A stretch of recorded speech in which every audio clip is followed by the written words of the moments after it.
A seguidora me perguntou: Bruna, nunca fiz um evento, já trabalho na cozinha, mas tenho medo porque não sei o que eu vou encontrar numa cozinha que eu não conheço. Cara, que pergunta boa, porque realmente, quando a gente começa a fazer evento, a gente vai em cozinhas que não conhecemos. E sim, tem vários imprevistos, sim, a gente toma alguns sustos iniciais. Então eu vou contar aqui pra vocês as coisas que eu mais percebo, que são mais difíceis pra começar. É claro que nada é difícil, porém, algumas coisas assustam. Então assim, se você vai fazer o seu primeiro evento, o que você tem que saber? Quando você estiver fechando com o cliente o menu, pede para ele fazer um vídeo ou tirar fotos para você da cozinha que você vai cozinhar. Se é uma cozinha na casa dele ou se é uma cozinha de um salão de festa, de algum lugar, fala para ele: olha, eu preciso ver a cozinha, né? Você não precisa ir lá, não tem essa necessidade. Normalmente eventos de personal chef são eventos pequenos, a gente não precisa criar assim uma visita técnica para cozinhar para 20 pessoas, 10 pessoas, 30 pessoas. Mas você precisa saber o que tem na cozinha. No início eu pedia para fazerem vídeos, porque quando eu pedia foto, eu percebi que a foto às vezes vinha meio perdida. E o que eu falava? O que eu preciso ver no vídeo é o espaço da cozinha, a geladeira, o fogão, o forno, a pia, o espaço de bancada, se ela tem bancada. Porque quando a gente sabe o que a gente vai ver, né, é mais fácil da gente se organizar. Por exemplo, se você vê que é uma geladeira pequena, você já avisa pro cliente: olha, essa geladeira eu preciso de pelo menos metade dela para guardar os insumos. Se você vê que o forno é pequeno, você já repensa às vezes seu menu. Porque quando você vê o fogão, o forno, você fala: olha, talvez eu tenha que levar um forno extra. Ou sugerir pro cliente a diferença. Ou fica tranquilo e entende: olha, eu vou ter que chegar um pouco antes. Depende da cozinha, eu defini o tempo que eu chegava. Normalmente, eu chegava em média 1h30 antes do evento. Claro que no início eu me programava um pouco antes, porque tem vários detalhes. Se você tá em São Paulo, numa cidade grande, você vai entrar num condomínio, às vezes até você chegar, o porteiro interfonar, a pessoa liberar, você ir com o carro até o local, descarregar, às vezes tem que pôr o carro pra fora, ou pode deixar o carro, enfim. Essa logística te toma às vezes meia hora. Às vezes você chega na casa do cliente, 5 minutos você tá na cozinha, mas porém, principalmente em condomínios, pode ser que você demore em torno de meia hora pra chegar, até colocar tudo na cozinha, lavar a mão, vestir a doma, meia hora se foi. Então, inicialmente, eu ia aí umas 2 horas antes. Cada menu demanda um tempo. Se eu for cozinhar para 90 pessoas, talvez eu chegue 3 horas antes ou mais. Cada detalhe. Então, assim, o seu menu vão ter diferenças do meu. Mas eu tô te contando aqui o que eu fazia numa média, só pra você ter base. Então, eu pedia um videozinho pra eu ver. Eu nunca precisei usar micro-ondas nos meus menus, mas, por exemplo, se você vai fazer alguma coisa que você descongelar ou congelar, ou vai usar o micro-ondas, tem que ver se tem micro-ondas. Tem que ver se tem forno. Parece óbvio, gente, mas não é, tá? A pessoa que tá te contratando, ela não tá preocupada com isso, ela não trabalha com isso, não é maldade, ela não sabe. Então, olha o forno, veja todos os detalhes. Faça a seguinte pergunta: é a sua casa ou é uma cozinha de um estabelecimento, de salão, de festas, do quê? Porque isso também traz uma mudança assim, ó, ímpar. Por quê? Na casa do cliente, você tem certeza que o fogão tá funcionando, né? Que é a casa do cliente. Você tem certeza que o gás tá lá. Você pode até dar uma dica: olha, confere se o gás não vai precisar, né? Alguma coisa assim. Se você tem gás suficiente. Normalmente, condomínio já é gás encanado, não tem muito problema. Mas é sempre bom ir relembrando, ressaltando. Outras coisas que numa cozinha convencional de uma casa tem e pode ser que não tenha de um salão de festas ou de um outro lugar. Pano de prato, detergente. Não, detergente é uma coisa que assim, ó, por mais que tá na casa do cliente, leva pelo menos 2, porque às vezes a pessoa não tá acostumada a cozinhar na casa dela e um vidro de detergente dura um mês. E você vai gastar uns 2 vidros de detergente dependendo do seu evento. Então, leva detergente, buchinha de lavar louça, pano de prato, saco de lixo. Tudo isso você, chefe, tem que se organizar.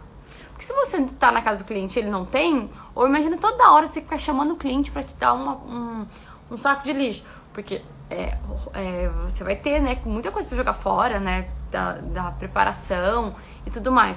Você vai lavar muita louça, você vai precisar de muito pano de prato. E tudo isso demanda o quê? Um cuidado. Então, o que eu fazia? Primeiro eu pedia o vídeo pro cliente, depois que eu averiguava, quando eu mandava pra ele, assim, um dia antes, normalmente, né, ou no dia, eu mandava uma lista de check-up, que era o quê? Confirmando o número de convidados, porque vai que aumentou, dá tempo de vocês programar. Passando esses itens necessários que ele precisava ter na casa dele, do tipo detergente, bucha, não sei o que, não sei o que, não sei o que. Perguntava se ele não tivesse alguma coisa pra ele me avisar que eu levava. Normalmente, mesmo assim, eu levava uns 3 panos de prato, eu levava um detergente, uma buchinha e um saco de lixo, porque isso já me salvou muitas vezes, eu e a minha equipe. Outra coisa que é assim, se a gente não se programar também pode vir a ser um susto. Eu falava assim pro cliente, olha, eu vou chegar a tal hora e o menu vai ser tal hora. Combinado, tá tudo certo? Porque quando o cliente contata, ele fala, lá pelas 8. Aí eu falava, olha, eu vou chegar então em torno das 6. E a gente vai começar a servir às 8. Tudo certo? Isso no dia ou um dia antes. Às vezes o cliente falava, nossa, Bruno, não tem ninguém em casa às 6 horas. Peraí que eu vou me organizar. Então, tem que avisar quanto tempo de antecedência você vai chegar. A sua equipe também tem que chegar antes. Se a sua equipe da cozinha é copeiro e é cozinheiro, é claro que eles vão ter que chegar antes, né? Por que eles vão chegar antes? Pra te ajudar, tal. Se é garçom, eles têm que chegar antes. Você fala, mas o garçom só precisa servir na hora. Não. O garçom precisa separar a louça, precisa dobrar guardanapo, precisa conferir que tá tudo certo. Você precisa ter certeza que o seu garçom não vai atrasar. O garçom às vezes vem de um outro trabalho, de outro evento. Então, assim, no mínimo meia hora antes. Eu colocava pra garçom chegar 1 hora antes. Porque até desembalar a louça, se for finger, desembalar a loucinha. Se for richô, arrumar os richôs. Se for empratado, dobrar guardanapo, montar mesa. Tudo isso faz parte do garçom. Você não vai ficar montando mesa se for empratado. Você não vai montar os richôs, quem vai fazer é o garçom. Então, a sua equipe tem que chegar antes, tem que estar bem alinhado com a sua equipe. Isso tem que estar bem alinhado com o cliente. O que mais a gente pode ver que são coisas que às vezes assustam, mas que não precisa. Então, se você já viu o vídeo da cozinha, você já tá mais tranquilo. Se a cozinha tem uma bancada pequena, você já pode pedir pro cliente se ele tem uma mesa ou planejar ter uma mesa. Você já falou com o cliente todos os detalhes que podem vir a faltar, então é interessante, o cliente já vai saber tudo que ele tem que se organizar na hora, você não vai ter que ficar pedindo nada pro cliente. Quando você chegar na cozinha, que o cliente for te receber, você já confere tudo. Confere se o fogão tá acendendo. Com o cliente lá, deixa eu só conferir aqui, geladeira tá gelando, o fogão tá acendendo. O detergente tá aqui, a loucinha tá aqui. São as 8 horas, são tantas pessoas. Confere tudo, todos os detalhes com o cliente. Tira alguma dúvida se o cliente tiver com dúvida. E aí você começa a cozinhar. Gente, com esses pontos bem alinhados, eu confesso que é difícil você tomar um susto muito grande, porque você já se organizou, né?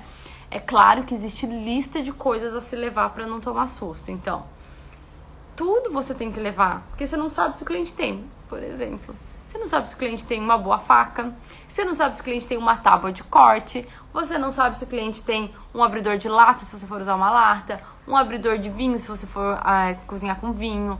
Eu levava uma caixa só com esses pequenos utensílios, tipo faca, talher, tudo, porque você num salão de festa não tem nem colher, tá? Pra você provar, não tem garfo, tem nada. Você abre, você é vazio. Então, tudo que você for usar, você precisa levar. Desde colher pra provar, colher pra cozinhar, garfo pra alguma coisa, descascador, faca, todos os utensílios, gente, tem que levar tudo. Então eu deixava eu já tinha uma caixa própria pra deixar sempre aquilo, pra todo evento eu não ter que ir separar tudo. Eu já tinha tudo certinho ali. Tinha as louças também separadas. Não é só a louça que você vai servir, é a louça que você vai cozinhar. Quantas panelas você vai precisar? Você tem que levar, porque às vezes você fala, é a casa do cliente, ele disse que tem panela. Aí ele vai fazer uma festa para 20 pessoas e as panelas dele são para cozinhar para família, 4 pessoas. O que você faz?